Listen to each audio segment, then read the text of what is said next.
नहमदुहु व नुसल्ली अला रसूलिहिल करीम अम्मा बाद फ़अऊज़ु बिल्लाहि मिनश शैतानिर रजीम बिस्मिल्लाहिर रहमानिर रहीम व नुनज़्ज़िलु मिनल कुरआनी मा हुवा शिफ़ाउन व रहमतुल लिल मुमिनीन सदक़ल्लाहुल अज़ीम।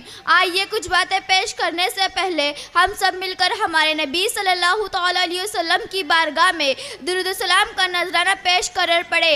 अस्सलातु वस्सलामु अलैका या रसूल अल्लाह, अस्सलातु वस्सलामु अलैका या रसूल अल्लाह, व अला आलिका व अला आलिका व अस्हाबिका व अस्हाबिका या हबीब अल्लाह, या हबीब अल्लाह सल्लल्लाहु तआला अलैहि वसल्लम, सल्लल्लाहु तआला अलैहि वसल्लम। अल्लाह का फरमान समझ कर पढ़िए, इस्लाम की पहचान समझ कर पढ़िए, मिल जाएगा हर दर्द मुसीबत का इलाज। कुरान को कुरान समझ कर पढ़िए।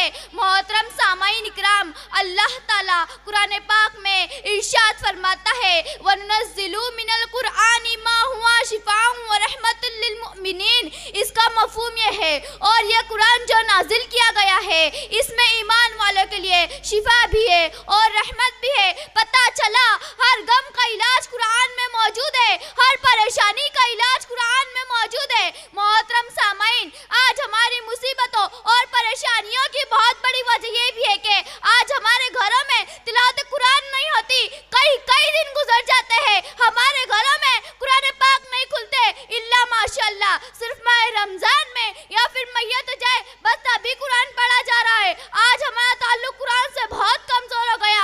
हमारे बड़े कहते हैं कि पहले जब कोई हमारे मोहल्ले से गुजरता तो सुबह सुबह हर घर से तिलावत कुरान की आवाज आया करती थी, इसीलिए पहले घर में बरकतें भी नजर आती थी। कमाने वाले एक और खाने वाले कई लोग थे, फिर भी सुकून से पूरा महीना निकल जाया करता था, इसीलिए कि तिलावत कुरान होती थी तो घर में बरकतें भी थी। लेकिन जब से तिलावत कुरान का दमन हमने छोड़ा है, हम दर दर की ठोकरें खा रहे हैं, परेशानियां बढ़ती जा रही है, रोजी के मामलात बढ़ते जा रहे हैं, बीमारियों के मामलात बढ़ते जा रहे हैं। आखिर वजह क्या है? तो सुनो, दरसे कुरान अगर हमने बुलाया होता, दरसे कुरान अगर हमने बुलाया होता, ये ज़मान दिखाया होता। अगर हम कुरान पाक पढ़ना शुरू कर दे तो कुरान पाक में 6666 आयतें हैं।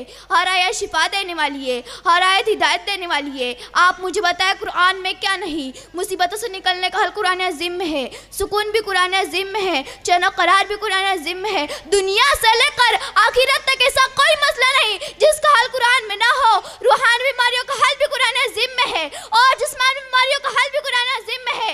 इसीलिए इमाम जाफर सादिक इरशाद फरमाते कि अगर कोई मरीज अच्छा ना हो रहा हो, बीमारी दूर ना हो रही हो, तो फरमाते कि 40 मरतबा सूरह फातिहा पढ़कर पानी पर दम करे और वो पानी मरीज को पिलाए और उसके मुंह पर पानी के चंद छींटे मारे तो फरमाते कि अल्लाह उसकी बीमारी दूर फरमा देगा। बुखार आ गया, इसका हल भी सूरह फातिहा में मौजूद है। किसी को बहुत ज्यादा वॉमिट हो रही है, खाना चल नहीं रहा है, तो कुरान पाक की सूरह तारीक में इसका हल मौजूद है। अगर पेट खराब हो गया, इसका हल भी सूरह तारीक में मौजूद है। अगर किसी को दिल की बीमारी हो गई हो तो 13वें पारे की सूरह राहत की आयत नंबर 28 में इसका हल मौजूद है। अगर किसी को हार्ट अटैक की शिकायत हो तो सूरह यासीन में इसका हल मौजूद है। अगर किसी को खुजली का मसला हो गया हो तो सूरह मुमिनून की आयत नंबर 14 में इसका हल मौजूद है। अगर किसी को नींद नहीं आती हो तो 30वें पारे की सूरह नबा की आयत नंबर 9 में इसका हल मौजूद है। अगर किसी को औलाद नहीं होती हो तो सूरह इब्राहिम की आयत नंबर 40 में इसका हल मौजूद है। अगर घर में बहुत ज्यादा मच्छर और खटमल हो गए हो तो सूरह इब्राहिम की आयत नंबर 12 में इसका हल मौजूद है। अगर कोई बेहोश हो जाए तो आयतुल कुर्सी में इसका हल मौजूद है। अगर किसी की शुगर बढ़ गई हो तो 15वें पारे की सूरह बनी इसराइल की आयत नंबर 80 में इसका हल मौजूद है। अगर किसी को कमला हो गया हो तो सूरह फलक और सूरह नास में इसका इलाज मौजूद है। अगर किसी के सर में दर्द है तो सूरह इखलास में इसका इलाज मौजूद है। मोहतरम सामाईन, जिस्म और रूह की ऐसी कोई बीमारी नहीं जिसका इलाज कुरान में ना हो। इसीलिए मैं फिर कहूंगी, अल्लाह का फरमान समझ कर पढ़िए, इस्लाम की पहचान समझ कर पढ़िए, मिल जाएगा हर दर्द मुसीबत का इलाज। कुरान को कुरान समझ कर पढ़िए। अस्सलामु अलैकुम व रहमतुल्लाहि व बरकातहू। सुभान अल्लाह। नारे तकबीर, नारे रिसालत, नारे